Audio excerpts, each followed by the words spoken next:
агентии мубориза бо коррупсияи тоҷикистон рӯзи 1 ноябр хабар дод ки парвандаи пурсарусадои Суннатуллозода Суҳбатуллоҳ, собиқ роҳбари дастгоҳи раиси ноҳияи Диваштичи вилояти Суғд, баъди анҷоми тафтиши пешакӣ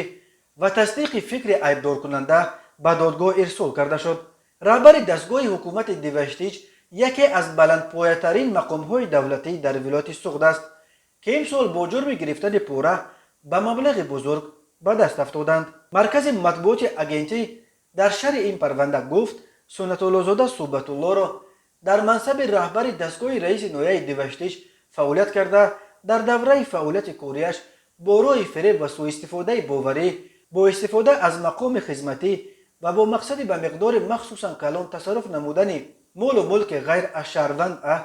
барои дар масоҳати 2627 метри квадратӣ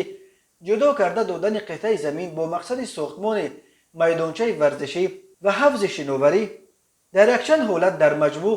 маблағи 102702 сомониро гирифта тасарруф намуда ба шаҳрванд зарари махсусан калони моддӣ расонидааст. ҳанӯз 3 моҳ пеш раҳбари агентии мубориза бо коррупсия Сулаймон Султонзода дар нишасти хабарии ҷамъбастиаш боздошти Суннатуллозода Суҳбатуллоҳро яке аз натиҷаҳои чашмраси кори ин ниҳод дар соли ҷорӣ номида гуфта буд ки раҳбари дастгоҳи раиси ноҳияи Диваштич аз шаҳрванд Салимов барои ҷудо намудани қитъаи замин 100 000 сомонӣ пора талаб намуда моҳи апрел ҳангоми аз Салимов гирифтани $4700 ва 23 000 сомонӣ дастгир карда шуд. Суннатуллозода Суҳбатуллоҳ бар асоси моддаи 247 қисми 4 банди б кодекси ҷиноятии Тоҷикистон ба қаллобӣ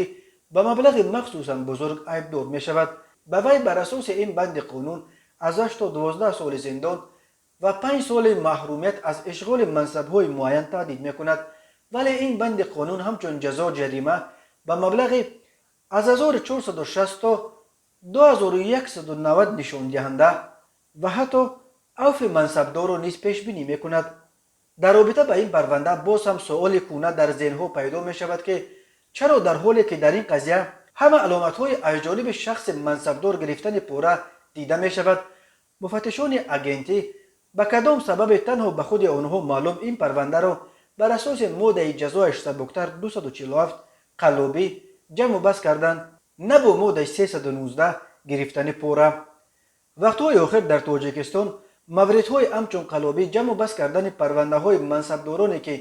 ҳангоми гирифтани пора ба даст меяфтанд зиёд шудааст. дар натиҷа аксари ин мансабдорон маъмулан бо ягон ҷарима халос мехӯранд. коршиносон бар инанд ки бо чунин шеваи бархурди раҳмдилонаи мансабдорони порахӯр Тоҷикистон ҳеҷ гӯҳ наметавонад бар коррупсия ки дар ин кишвар ба як маризи фарогир табдил ёфтааст ғолиб биёяд. Тоҷикистон ҳоло дар радифи 30 кишвари аз ҳама фасодзадаи дунё ном бурда мешавад.